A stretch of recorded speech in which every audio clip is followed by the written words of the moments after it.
we have come to the AGM of Aniridia Network in the UK. And Katie Atkinson, one of our trustees, is going to talk us through the annual report, and then she will be followed by Eleanor Burke, another trustee, with a very important message for our members. So over to you, Katie. Okay, so today I'm just going to give a summary of our annual report. We have a more comprehensive version available on our website.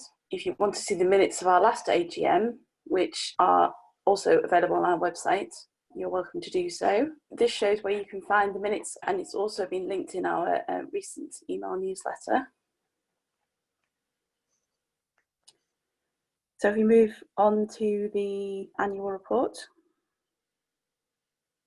So here's some highlights of the activities that we've undertaken this year. We were invited by the National Institute for Clinical Excellence to give our input, amongst many other doctors and patients, to their consultation on developing guidelines for using artificial iris implants. They've been working on this throughout 2019 and early 2020.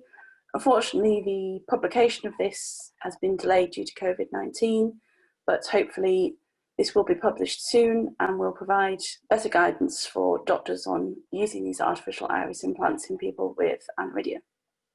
We have also contributed to a new website being developed by doctors at Moorfields, which is going to have a lot of information on various different genetic eye diseases, including aniridia.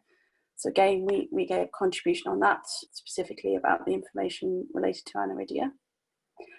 We held our annual conference in 2019 in Birmingham, and we also held 4 meetups in Dublin, Edinburgh and London. And we also took part in 2 other events, one being Cornea Connect, which is an event showcasing research that's been done at University College London into new treatments for cornea diseases, again including the cornea problems that come along with aniridia. And the other event was a WAGA Weekend UK, which also took place last summer. We've also been very busy over the past year preparing to host the next European Aniridia Conference. That was scheduled to take place this summer. Again, due to the whole COVID-19 situation, we have postponed it, but we're still working hard on it, and we hope that it will now take place probably next summer. We launched an online merchandise store. You may be familiar that at our previous events we have sold some t-shirts, hats, other items with the Aniridia Network logo on them, and we also have supplied these t-shirts and other items to people doing fundraising so that they can show that they are supporting the charity. We decided that it would be simpler and easier to use a third-party online shop to do this for us. The purpose of this isn't to make money, it's simply to make it easier and simpler for members to get these items without putting a great logistical burden on our volunteers. We've had some really great fundraising efforts over the past year. We've had a lady swimming the channel, we've had teams cycling many, many miles, and we've also had people running both 100 kilometres and a half marathon. So we've had a lot of fantastic sponsored fundraising events. And finally, we've had our accounts approved by an independent examiner, which is going to be important when it comes to applying for grants to help us fund the European Aniridia Conference. So speaking of the accounts, I'll now move on to a summary of our accounts. This is for the period April 2019 to March 2020, and also the activities I just described for the same period. So we started in April 2019 with a bank balance of £34,479.11, and we finished at the end of March 2020 with a bank balance of £45,400.20. And that was made up of an income of £15,374.52 and an expenditure of £4,453.43. So as you can see there, our bank balance has now increased by about £11,000. If you were wondering why have we not then perhaps spent more money, the reason for that is that we need quite a large contingency fund for the costs of running the European Aniridia conference. We are searching for funding opportunities and sponsorship to try and cover as much of the cost as possible, but we do need to have money in the bank to be able to fulfil any of the financial commitments that we make for that event. So I'm going to also run through a bit of a breakdown of the expenditure and income. So looking at expenditure first, the largest chunk of expenditure that we had was on our 2019 conference. I'm going to round these numbers a little to make them easier to say. So around £2,900 spent on organising our conference in Birmingham, which is our main event for the year. We also spent about £535 so far on the European Aniridia conference. And then the remainder of our expenditure is items such as our Just Giving subscription, our accounting software subscription, our insurance, trustee expenses, bank fees, and then about another miscellaneous amount of about £250 for other small items. So overall, between the organisation of the 2019 conference and the cost towards the European conference, that makes up nearly 80% of our expenditure.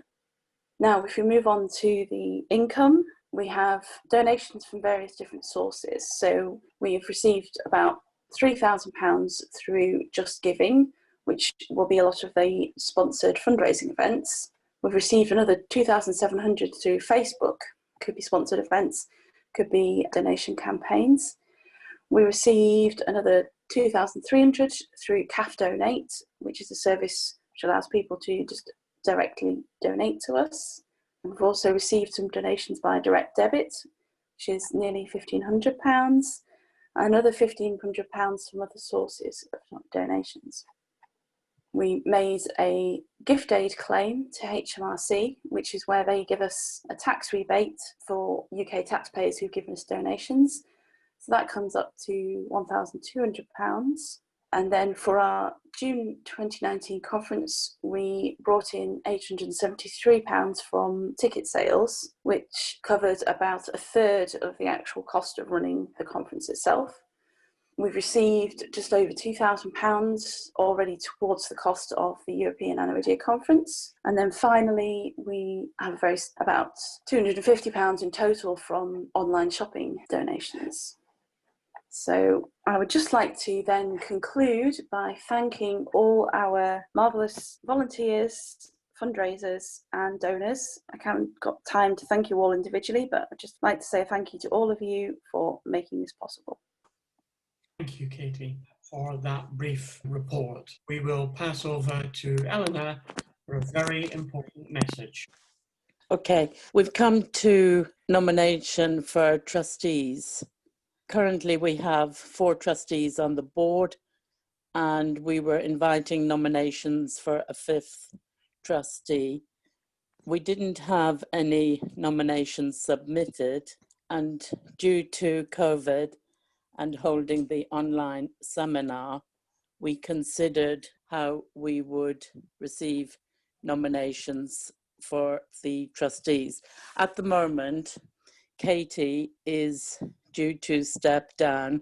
She has done 2 years of the 3-year rotation for trustees, but in view of the current circumstances, and we looked at the Charity Commission's requirements for the role of trustees and the length of time trustees would be on the board, we decided, as we were currently 4 and we did not have any nominations for a 5th trustee, we would for this year waive Katie having to step down. However, we're very happy to receive any questions on this. Also, I would just like to point out that in our conference in Birmingham in 2019, we discussed membership of Aniridia Network, and we also considered becoming a trust. having taken a vote last year at conference, it seemed that the majority were very interested in becoming a trust. So this is something as trustees we will consider and address in the coming year. Again, mainly I'm inviting any questions from any of you at the moment regarding trustees and regarding becoming a trust. Okay, thank you very much indeed, Eleanor, for that information. Okay, we've got time just for 2 or 3 questions. So if you have them, now is the time to get those questions in. Okay, Mark, we're allowing you to talk. Okay, hi guys. Long time since I've made an Aniridia one. A quick question, I guess. There does seem to be an awful lot of money in the bank compared to your income. Have you got a feel for how much the conference is going to cost? Yes, we have a rough budget of what it's going to cost. However, due to COVID-19, costs may change because we may have to change the dynamic of the European conference. So the budget may increase fractionally. We'd like to think that it would remain the same. But yes, it's going to cost between £45,000 and £50,000. But we do have to make some upfront commitments, and the sponsorship won't necessarily come in prior to making those commitments. So we have to have money in the bank to ensure that we can meet those commitments. Hope that answers that for you. Anyone else got anything on that? No? Any other questions? No? Okay, so as there's no other questions on that, we'll move straight on